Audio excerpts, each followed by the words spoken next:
Sir മാഷേ, അതായത് ഈ മറ്റേ ഷാഫി പറമ്പിൽ അദ്ദേഹത്തിൻ്റെ പിൻഗാമി, എല്ലാ സ്ഥലത്തും അദ്ദേഹം പിൻഗാമിയായിട്ട് കാണുന്നത് രാഹുൽ മാങ്കൂട്ടത്തിനെയാണ്. കാരണം മതേതരത്വമാണല്ലോ ഷാഫി പറമ്പിലിൻ്റെ മുഖമുദ്ര. അപ്പോൾ യൂത്ത് കോൺഗ്രസ് കഴിയുമ്പോൾ ആ സ്ഥാനത്ത് ഇദ്ദേഹം വരണം, മാങ്കൂട്ടം വരണം. MLA സ്ഥാനം കഴിയുമ്പോൾ മാങ്കൂട്ടം വരണം. കാരണം ഏതെങ്കിലും ഒരു ഘട്ടം വരുമ്പോൾ ആ സ്ഥാനം ഷാഫിക്ക് വേണമെന്ന് തോന്നിയാൽ ഇദ്ദേഹം ഒഴിഞ്ഞു കൊടുക്കാമെന്നും ചിലപ്പോൾ പറഞ്ഞിട്ടുണ്ടാവും. അങ്ങനെയൊക്കെ കരാറൊക്കെ ഉണ്ടാവും. ഇത് ന്യൂജൻ കോൺഗ്രസ്സുകാരാണല്ലോ ഈ നേതാക്കൾ. ഇവരാണ് ഈ VD സതീശൻ കഴിഞ്ഞുള്ള തലമുറ എന്ന് പറയുന്നത് കോൺഗ്രസ്സിലെ. കേരളത്തിലെ മുഖ്യമന്ത്രി ആകേണ്ടവരും കേരളത്തിന് ഭാവി ഉണ്ടാക്കേണ്ടവരും കേരളത്തിനെ മുന്നോട്ട് നയിക്കേണ്ടവരും ഒക്കെയാണ് ഈ ന്യൂജൻ കോൺഗ്രസ്സുകാർ. ഇനി ഈ ന്യൂജൻ കോൺഗ്രസ്സുകാരിൽ നമുക്ക് എന്തെങ്കിലും പ്രതീക്ഷ അർപ്പിക്കാനുണ്ടോ? ഇപ്പോൾ ഐ ഡു കെയർ എന്ന് ഡോക്ടർ ജിൻഡോ ജോൺ എന്ന് പറഞ്ഞ ആൾ പറഞ്ഞിട്ടുണ്ട്. അതും ന്യൂജനിൽ പെടും. ഹൂ കെയർസിന് മറുപടി. അപ്പോൾ എങ്ങനെയാണ് മാഷ് ഇതിനെ കാണുന്നത്, ഇവരുടെ സംഭാവന? അല്ല, ഒരു കാര്യം വസ്തുതയാണ് സർ. അത് കേരളത്തിലെ രാഷ്ട്രീയത്തെ സൂക്ഷ്മമായി കാണുന്ന എല്ലാവർക്കും അറിയാവുന്നൊരു കാര്യം. നിർഭാഗ്യവശാൽ കേരളത്തിലെ എല്ലാ രാഷ്ട്രീയ പാർട്ടികളിലെയും രണ്ടാം നിരയിലേക്കൊന്ന് കണ്ണയച്ചാൽ പ്രതീക്ഷ നൽകുന്ന ഒരു ടീം യാദൃച്ഛികമായിട്ടാണെങ്കിലും വളർന്നു വന്നത് കോൺഗ്രസ്സിലാണ്. മറ്റൊരു പാർട്ടിയിൽ CPM-ലും മഷി ഇട്ട് നോക്കിയാലില്ല, CPI-യിലും ഇല്ല. ഞാൻ പറയുന്നത് രണ്ടാം നിരയിൽ. അതെ, CPI-യിൽ ഒട്ടുമില്ല സർ. ഞാൻ പറയുന്നത് ഇപ്പോൾ BJP-യിൽ പോലും ഒരു രണ്ടാം നിര ഇത്ര ശക്തമായിട്ട് നമുക്ക് കാണാനില്ല. രണ്ടാം നിര ഞാൻ പറയുന്നത് ടോപ്പ് ലീഡർഷിപ്പ് ഒരുപാട് പേര് ഒരേപോലെയുള്ള കാലിബർ ഉള്ളവരുണ്ട്, ഒരേ സ്റ്റേച്ചർ ഉള്ളവരുണ്ട്. ഇല്ല. മുസ്ലിം ലീഗിൽ ഈ പറഞ്ഞ വളരെ ദയനീയമാണ് സ്ഥിതി. ഒരു ഷാജി ഉയർന്നു വന്നതൊഴിച്ചാൽ അവൻ്റെ പോലും വിശ്വാസ്യതയില്ല. അപ്പോൾ ഞാൻ പറയുന്നത് ആരുമില്ലാത്തൊരു ഘട്ടത്തിലാണ് വന്നത്. സാറിൻ്റെ ചോദ്യം വളരെ പ്രധാനമാണ്. ആ കൂട്ടത്തിൽ എനിക്ക് തോന്നുന്നു അതിനൊരു വലിയ കളങ്കമായ ഒരു പുഴുക്കുത്തായി വന്നതാണ് ഇപ്പോൾ ഈ മാങ്കൂട്ടത്തിൻ്റെ വാർത്ത. അപ്പോൾ അത് സത്യത്തിൽ കോൺഗ്രസിൻ്റെ ഭാവിക്ക് തന്നെ വലിയ കളങ്കമാണ്. സത്യത്തിൽ ഇപ്പോൾ ഒരു യുവ നേതാവിൻ്റെ കയ്യിലിരിപ്പ് അല്ലെങ്കിൽ നിർഭാഗ്യം.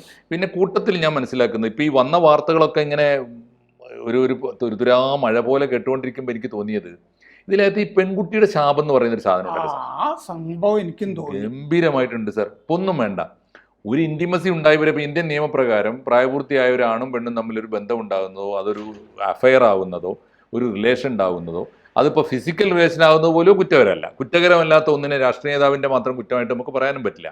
പക്ഷേ ആ ഇൻറ്റിമസിയിൽ എത്തിയിട്ട് ഒരുമിച്ച് കിടന്നുറങ്ങിയിട്ട് അതിൽ കുട്ടി ഉണ്ടായിട്ട് ആ കുഞ്ഞിൻ്റെ അച്ഛനെ ചൊല്ലി ഒക്കെ വലിയ വഴക്കുണ്ടാക്കേണ്ടി വരുന്ന ഒരു ശാപം ഉണ്ടല്ലോ, ഈ പെൺശാപം, അത് ഇവന് അവോളം ഉണ്ടാവും. അതുകൊണ്ട് രാഹുൽ മാങ്കൂട്ടത്തിൽ എനിക്ക് ഇയാളുടെ ആ പെൺകുട്ടിയോടുള്ള സംസാരം ഉണ്ടല്ലോ, ഓഡിയോ, നീ പോയി വേറെ പണി നോക്ക്, ഞാനൊന്നും അല്ല അച്ഛൻ എന്ന് പറയുന്നത് ഈ ഒരു തരം അധിനിവേശ സ്വഭാവം ആണ് അതിലുള്ളത്. കാരണം അധിനിവേശ സ്വഭാവത്തിൽ നമ്മൾ നോക്കുകയാണെങ്കിൽ പല ആളുകളും നമ്മുടെ ഇവിടെ വന്നിട്ട് അധിനിവേശത്തിന്റെ ഭാഗമായിട്ടാണല്ലോ കൂട്ട ബലാത്സംഗങ്ങളും അല്ലാത്ത ബലാത്സംഗങ്ങളും കുട്ടി ഉണ്ടാക്കുന്നതും സത്യമായിട്ട് ഒരു കൊളോണിയൽ സാറ് പറഞ്ഞ ശരിക്കും പറഞ്ഞാൽ ഇത് തരം ഒരു ഒക്യുപ്പേഷനാണ്. അതായത് ഒരു നാട് കയ്യേറുന്നത് പോലെ ഒരു പെണ്ണ് എന്ന് പറയുന്ന ഒരു ജീവിവർഗത്തെ ഇവൻ്റെ എന്തോ അവകാശം പോലെ ഇവൻ്റെ അധികാരം പോലെയോ കയറി കൈവശപ്പെടുത്തി സ്ഥാപിക്കുകയാണ്. എന്നിട്ട് അതിൻ്റെ മേൽക്കാൻ താണ്ഡവമാടുകയാണ് അവളുടെ മുഴുവൻ അഭിമാനത്തിനും മീതെ.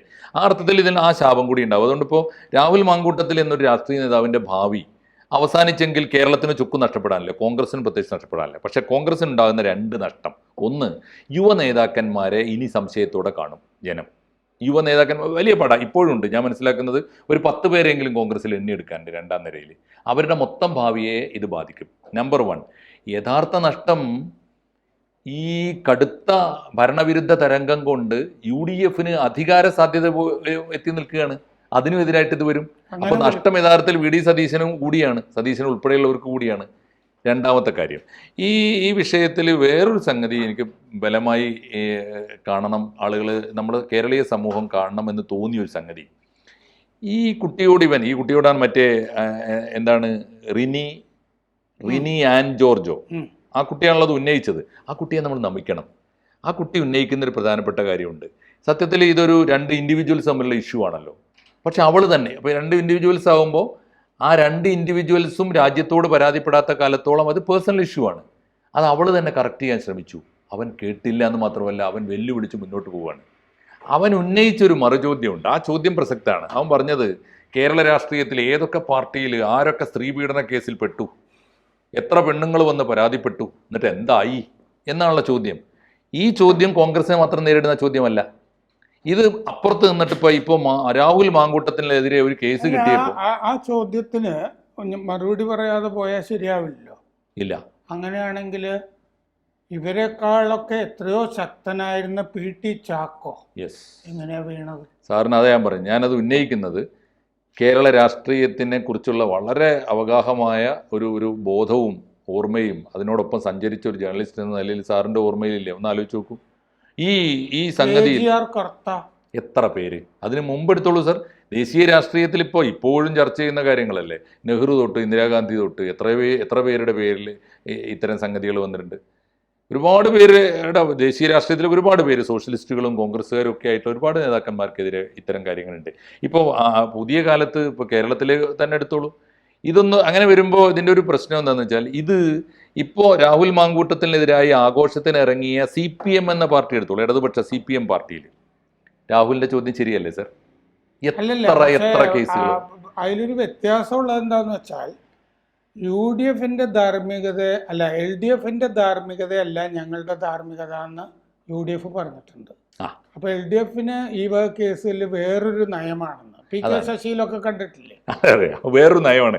അങ്ങനെ വരുമ്പോൾ ഉള്ളൊരു കുഴപ്പം എന്താണെന്ന് വെച്ചാൽ, അങ്ങനെ വരുമ്പോൾ ഉരുത്തിരിഞ്ഞു വരുന്നൊരു സംഗതി എന്താണെന്ന് വെച്ചാൽ, ഈ രാഷ്ട്രീയത്തിലെ സദാചാര സംഹിത എന്താണ് എന്ന് ആലോചിക്കേണ്ടി വരും. അങ്ങനെ വരുമ്പോൾ എനിക്ക് തോന്നിയിട്ടുള്ളത്, ഒരു ലിബറൽ ജനാധിപത്യത്തിൻ്റെ കാലത്ത് എനിക്ക് തോന്നുന്ന ഒരു കാര്യം സാറിനോട് തീർച്ചയായിട്ടും കറക്റ്റ് ചെയ്യാം, സബ്ജക്റ്റ് ടു കറക്ഷൻ. ഞാൻ പറയുന്ന കാര്യം ഇത്രയേ ഉള്ളൂ. അതായത് ഒരു പബ്ലിക് ലൈഫും ഉണ്ട്, ഒരു പ്രൈവറ്റ് ലൈഫും ഉണ്ട്. പബ്ലിക് ലൈഫിൽ നമ്മൾ എപ്പോഴാണ് ഒരു പൊതുപ്രവർത്തകനെ വിലയിരുത്തേണ്ടത്? ഇത് സാംസ്കാരിക രംഗത്തുണ്ട് സർ, പൊളിറ്റിക്സിൽ മാത്രമല്ല. നിങ്ങൾക്ക് പരസ്ത്രീ ബന്ധം പാടില്ല എന്ന് പറഞ്ഞാൽ വയലാറിൻ്റെ ഒരു പാട്ട് ആസ്വദിക്കാൻ കഴിയുമോ? എടുത്തോളൂ, എല്ലാവരും എടുത്തോളൂ, അങ്ങനെ എടുത്തോളൂ. നിങ്ങൾക്ക് എത്ര പേരെ മാറ്റി നിർത്താൻ കഴിയും? അങ്ങനെ നോക്കിയാൽ അങ്ങനെ നോക്കിയാൽ നമുക്ക് മാർസിന്റെ പുസ്തകം വായിക്കാൻ പറ്റും, എംഗൽസിന്റെ പുസ്തകം. മാർസ് വേലക്കാരിക്ക് ഗർഭം ഉണ്ടാക്കിയ ആളാണ്. തീർച്ചയായിട്ടും. അപ്പോൾ ആ ഒരു സദാചാരത്തെ നമ്മളൊന്ന് മാറ്റിപ്പണിയേണ്ടി വരും. പബ്ലിക് ലൈഫിൽ ഒരു രാജ്യത്തിന് നഷ്ടമുണ്ടാക്കിയ തരത്തിലുള്ള ബന്ധങ്ങളുണ്ടോ? വ്യക്തിപരമായൊരു ബന്ധത്തിൽ ആർക്കെങ്കിലും പരാതിയുണ്ടോ? അതാണല്ലോ ന്യായമായ ചോദ്യം. അത്തരത്തിൽ പരിശോധിക്കാതെ ഒരാൾ രാഷ്ട്രീയ ജീവിതം, പൊതുജീവിതത്തിനിടയിൽ അയാൾ സ്വകാര്യമായി എവിടെ കിടന്നുറങ്ങുന്നു. അപ്പോൾ ഒരു സ്റ്റാർ ഹോട്ടലിലേക്ക് ഉറങ്ങാൻ പോകുമ്പോൾ പത്രപ്രവർത്തകയെ വിളിച്ചോ, കൂടെ ആര് കിടന്നു? ഇതൊന്നിപ്പോൾ ഒരു കേസ് ഓർമ്മയുണ്ട്. ഞാൻ ചെറുപ്പത്തിൽ കുറേ കാലം മുമ്പാട്ടോ, മലപ്പുറത്ത്, സാർ ഓർക്കുന്നുണ്ടാവും ആ സംഭവം. രാജ്മോഹൻ ഉണ്ണിത്താൻ ഒരു കൂട്ടുകാരിയോ ഒരു അനുയായിയോ ആരോ ആണ് കൊല്ലത്ത് നിന്ന് കാറ് യാത്ര ചെയ്ത് മഞ്ചേരിയിൽ എത്തുന്നു. അവിടുന്ന് അവർക്ക് ബാംഗ്ലൂർക്ക് എങ്ങോട്ടോ പോകാനുണ്ട്, മംഗലാപുരത്തേക്കോ. ആ പോണ വഴിയിൽ മഞ്ചേരിയിൽ വീട്ടിൽ തങ്ങി അദ്ദേഹം വാടക കൊടുത്തോ കൊടുക്കാതെയോ അദ്ദേഹത്തിന് സ്വന്തമായ ഒരു വീട്ടിൽ താമസിക്കുന്നു. അദ്ദേഹത്തിൻ്റെ കൂടെ കൂടെ താമസിക്കാൻ ഇഷ്ടമുള്ള ഒരാൾ കൂടെ ഉണ്ട്. മഞ്ചേരിയിൽ 2 കൂട്ടരാണ്, ഒന്ന് DYFIക്കാരും NDFകാരും, സാറിന് ഓർമ്മ ഉണ്ടാവല്ലോ, തീവ്രവാദികളും. ആ സദാചാര ബോധമാണ്. ഈ സദാചാര ബോധത്തെ നമ്മൾ രാഷ്ട്രീയത്തിലെ നൈതികതയായിട്ട് കാണാൻ പറ്റുമോ? അതല്ല. പക്ഷേ ഈ P കൃഷ്ണപിള്ള എടലാക്കുടി ജയിലിൽ നിന്ന് തിരിച്ച് മലബാറിലെത്തിയപ്പോ അപവാദം പറഞ്ഞു വരുത്തിയില്ലേ അദ്ദേഹത്തിന്, മറ്റേ തങ്കമ്മയ്ക്കെതിരെ പറഞ്ഞു. ശരിയാണത്. ഒരുപാട് കേസുകൾ അങ്ങനെ ഉണ്ട് സാർ. ഇപ്പോൾ CPMലാണെങ്കിൽ കേസ് എടുത്താൽ എവിടെ മുതൽ തുടങ്ങേണ്ടി വരും? എത്ര ലൈംഗിക അപവാദങ്ങൾ. അപ്പോൾ ഇവൻ്റെ ചോദ്യം ശരിയല്ലേ എന്ന് ഞാൻ ചോദിക്കണം. ഇവൻ്റെ ചോദ്യം ശരിയല്ലേ? അതായത് ഇവനെതിരായി ഇപ്പോൾ ആഘോഷിക്കുന്നവർക്ക് ഇത് പറയാൻ അർഹതയുണ്ടോ? അവരേതെങ്കിലും കേസ് ഒരു വ്യത്യാസമുള്ളത് എന്താ? ഇപ്പോൾ ഈ റിനി എന്ന കുട്ടി ഉന്നയിച്ചതുപോലെ വളരെ ധീരമായും സൗമ്യമായും എന്നാൽ പക്വതയോടെയും അത് ഉന്നയിക്കാൻ CPMനകത്ത് ആളില്ലാത്തതുകൊണ്ടല്ലേ? അല്ല, CPM എന്തും ചെയ്യും. കാരണം ഉമ്മൻചാണ്ടിയെ പോലൊരാൾക്കെതിരെ അവരെന്തൊക്കെ വൃത്തികെട്ട ആരോപണമാണ്. സരിതാ നായരും എനിക്ക് തോന്നുന്നു മനസാക്ഷിയുള്ള മലയാളികളൊന്നും അത് വിശ്വസിച്ചിരുന്നില്ല. എന്നിട്ട് പോലും അത്തരം സ്റ്റോറീസ് ഉണ്ടാക്കി കൊണ്ടുവന്നില്ലേ? ഇപ്പോൾ കേരള രാഷ്ട്രീയത്തിൽ എന്നിട്ട് എനിക്ക് തോന്നുന്നു ഏറ്റവും ബഹുമാനം തോന്നിയത് മറിയാമ്മ ചടത്തിയോട് മാത്രമാണ്. അവർ മാത്രമാണ് അത് അവരാണല്ലോ അത് വിശ്വസിക്കാതിരിക്കേണ്ടത്. അവർക്ക് മാത്രമാണ് ഇദ്ദേഹത്തിൻ്റെ സദാചാരം അറിയുന്ന ഒരാൾ. അവരെ വിശ്വസിച്ചില്ല.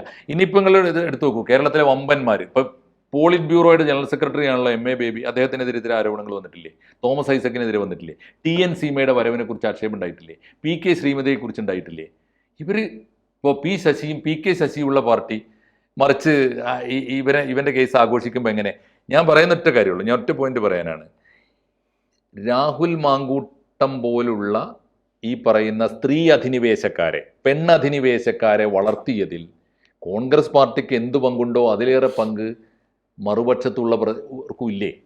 മാഷ് തുടങ്ങിയ സ്ഥലത്ത് നമുക്ക് അവസാനിപ്പിക്കാം. കാരണം ഒരു പെൺകുട്ടിയുടെ ശാപമാണ് അത്, പുരുഷനെയും കൊണ്ടേ പോവും. പിന്നെ മലയാളത്തിൽ തന്നെ പ്രതികാര ദുർഗ എന്നുള്ള വാക്കേ ഉള്ളൂ, പ്രതികാര ദുർഗൻ എന്നില്ല.